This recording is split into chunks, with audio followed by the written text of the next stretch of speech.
तेरी जात पाक है खुदा, तेरी शान जले जलालू। तेरी जात कादिर कुल फिका, तेरी शान जले जलालू। इज़्ज़तमाब मेहमानान, सामीन किराम, आपने एक बात गौर की है या नहीं पता नहीं, लेकिन मैं अभी बताऊंगा तो आप यकीनन मेरी इस बात से इत्तेफाक करेंगे। इज़्ज़तमाब एडवोकेट यूएन बेरिया साहब की क़यादत में 2008 से तालीमी, अदबी, सकाफती प्रोग्रामों का सिलसिला जारी है। कॉन्फ्रेंस से जुड़े हुए जो हजरात हैं, जिस तरह हमारे बशीर परवाज साहब, एडवोकेट यूएन बेरिया साहब, मुजावर साहब, शफी कैप्टन साहब, हमारे जावेद उस्ताद सर, यहाँ पर विकास शेख साहब, परसंजा साहब, ये तमाम हजरात 60 उम्र क्रॉस कर चुके हैं। हमारे बख्शी सर यानी अपने उम्र का एक हिस्सा इन्होंने बिताया है, ये बुढ़ापे को पहुंच चुके हैं, लेकिन इन्हें देखने के बाद ऐसे नहीं लगता कि ये बूढ़े हुए हैं, बल्कि इन बूढ़े लोगों में एक नौजवान चलता फिरता बहुत ही एक्टिव और बेदार नजर आता है। वरना रिटायरमेंट के बाद जो करते हैं, पोते पोतियों की शरारतों में छिड़पेड़ करके अपनी जिंदगी बिताते हैं, लेकिन ये लोग ऐसे क्यों हैं? इसकी वजह ये है कि इनके अंदर समाज के लिए, अपने मुल्क के लिए, अपनी कौम के लिए कुछ करने का नहीं बल्कि बहुत कुछ करने का जज्बा है। और इंसान दौलतमंद रहे या न रहे, उसके ख्यालात अगर ऊंचे हैं तो इंसान की जिंदगी में सबसे कीमती चीज उसका अपना वक्त होता है। और ये लोग, मेरी उम्र 42 है, जब से मुझे समझता है मैं तब से देखता हूँ कि ये लोग समाज से जुड़े हुए हैं। हमारे तांगोड़ी सर का भी शुमार उन्हीं में होता है। तांगोड़ी सर भी तकरीबन अभी 60 को पहुंच चुके हैं। और लोगों की सताइश करना, मेरा एक शेर है कि जीस्त की मुसाफत को सिमत एक नहीं देकर, जीस्त की मुसाफत को सिमत एक नहीं देकर आपने सताइश की, आपकी नवाजिश है।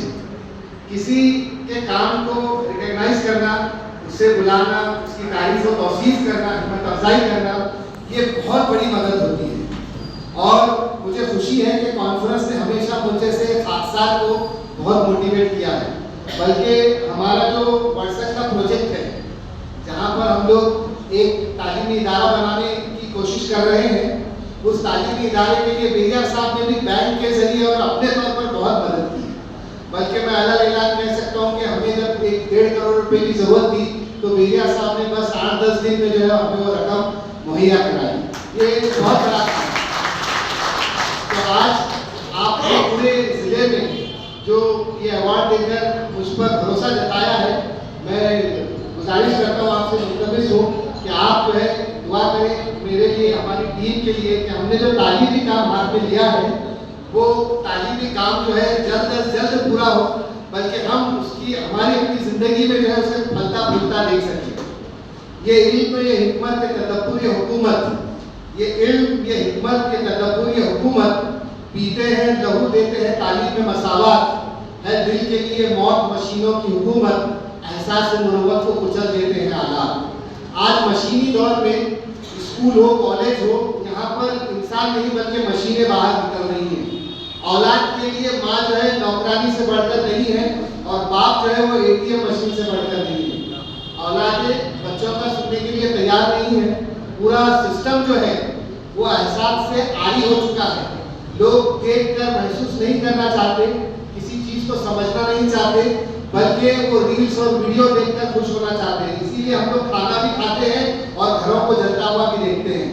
हम खाना भी खाते हैं और हमारे हाथ में चाय का कप होता है, और हम किसी को गोली चलाता हुआ देखकर भी हमारा एहसास जो है जागता नहीं है। तो ऐसे दौर में जहाँ पर निसाब किताब जो है ये सिर्फ एग्जाम, नंबरात और परसेंटेज और फिर उसके बाद मेरिट की बुनियाद पर चल रही है, ऐसे दौर में इंसान को इंसान बनाने के लिए इस तालीम के मौजू पर हर एक को गौर करने की जरूरत है, बल्कि एक ऐसे निज़ाम की तरफ हमें बढ़ने की जरूरत है जहाँ पर औलाद को माँ बाप का दर्द महसूस हो, भाई को भाई का दर्द महसूस हो, और सिर्फ हिंदू को हिंदू का नहीं, मुसलमान को मुसलमान का नहीं, बल्कि इंसान को इंसान का दर्द महसूस हो। ये हमारी कोशिश है, हमारा प्रयास है।